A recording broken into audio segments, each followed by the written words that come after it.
Two ખાના ખજાના। આજે આપણે બનાવીએ છીએ mango Frooti fresh and juicy. સાચું બરાબર એવું જ જ્યુસી પલ્પવાળું મેંગો ફ્રૂટી આજે આપણે બનાવવાનું છે। તેના માટે આપણે લઈ લેવાની છે 2 કેરી। કેરીમાં આપણે લેવાની છે 2 બદામ કેરી, જેનું ફળ મોટું હોય, પલ્પી હોય, ગોટલી નાની હોય અને પ્લસ તેમાં રેસા ના હોય। અને 2 લેવાની છે આપણે કાચી કેરી।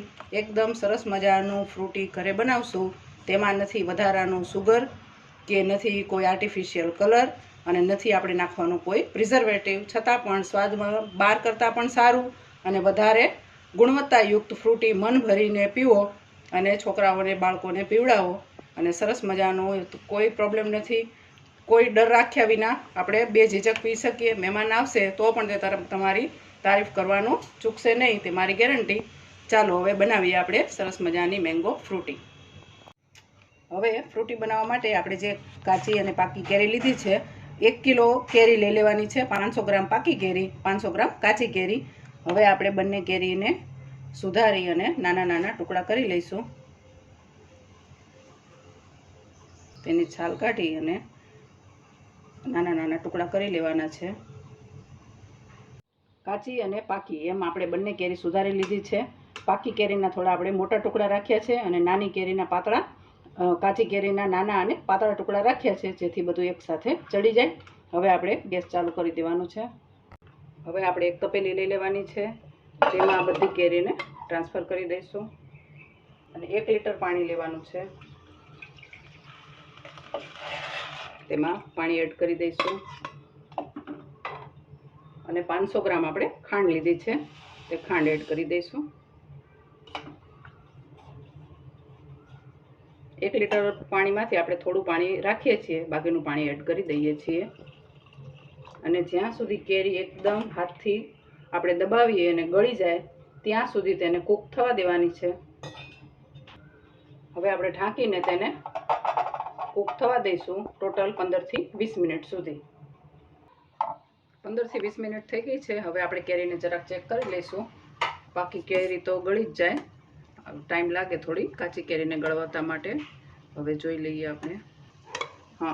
કાચી કેરી આપણી એકદમ ગળી ગઈ છે। આંગળીથી દબાવીને જોઈ લઈશું, સરસ મજાની ગળી ગઈ છે। હવે આપણે ગેસ બંધ કરી દઈશું।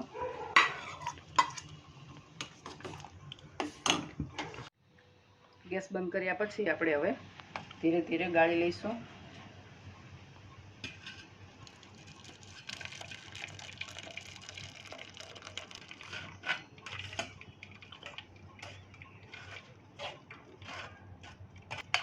આ જે પલ્પ રહ્યો તેને આપણે મિક્સીમાં પીસી લઈશું ઠંડો થયા પછી। ત્યાં સુધી પહેલાં આપણે બધું ગાળી લઈએ।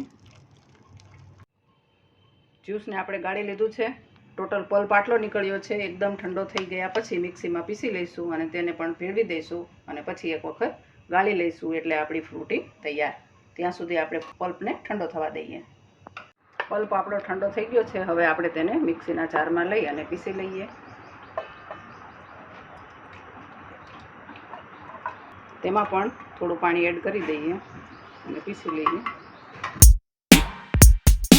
પલ્પને આપણે પીસી લીધો છે। હવે તેને આપણે જે પહેલાં પાણી ગાળીને લઈ લીધું હતું તેની અંદર જ એડ કરી દઈશું અને એકદમ સરસ રીતે ચલાવી લઈશું। એકદમ પલ્પી જ્યુસવાળી આપણી ફ્રૂટી તૈયાર થઈ ગઈ। સરસ એકદમ મિક્સ કરી લઈશું। જારમાં પણ થોડું પાણી લઈ અને જારને એકદમ સાફ કરી લઈશું અને કેરીનો જે ભાગ થોડો ઘણો રહી ગયો છે જારમાં, તેનો પણ ઉપયોગ કરી લઈશું આપણે।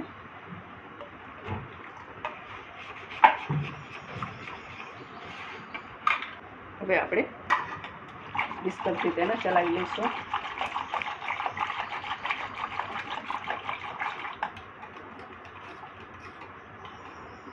અને એક વખત ફરીથી ગાળી લઈશું, જેથી કોઈ પણ નાનું કચરું કે રેસા હોય તો નીકળી જાય અને એકદમ સરસ મજાની ફ્રૂટી બહાર જેવી હોય છે તેવી જ ફ્રૂટી આપણને મળી જાય।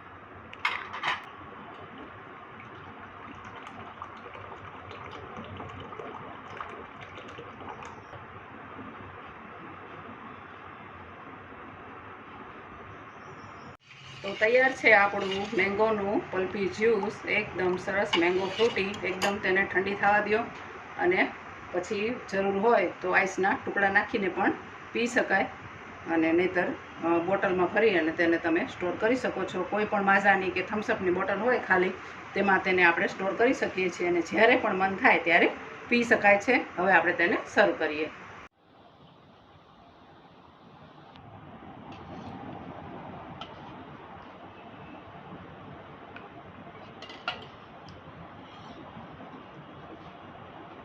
મેંગો ફ્રૂટીને આપણે સર્વ કરી લીધી છે.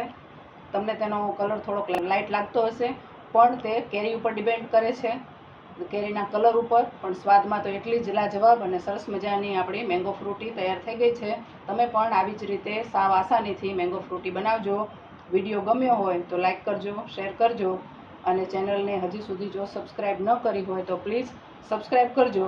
બાજુમાં આપેલા બેલ આઇકનને પણ દબાવજો, જેથી મારો નવો આવનાર દરેક વિડીયો તમારા સુધી સૌપ્રથમ પહેલી વાર પહોંચી જાય અને તમે તેનો લાભ લઈ શકો. અને વિડીયો જોવા બદલ ખૂબ ખૂબ આભાર. Thanks for watching.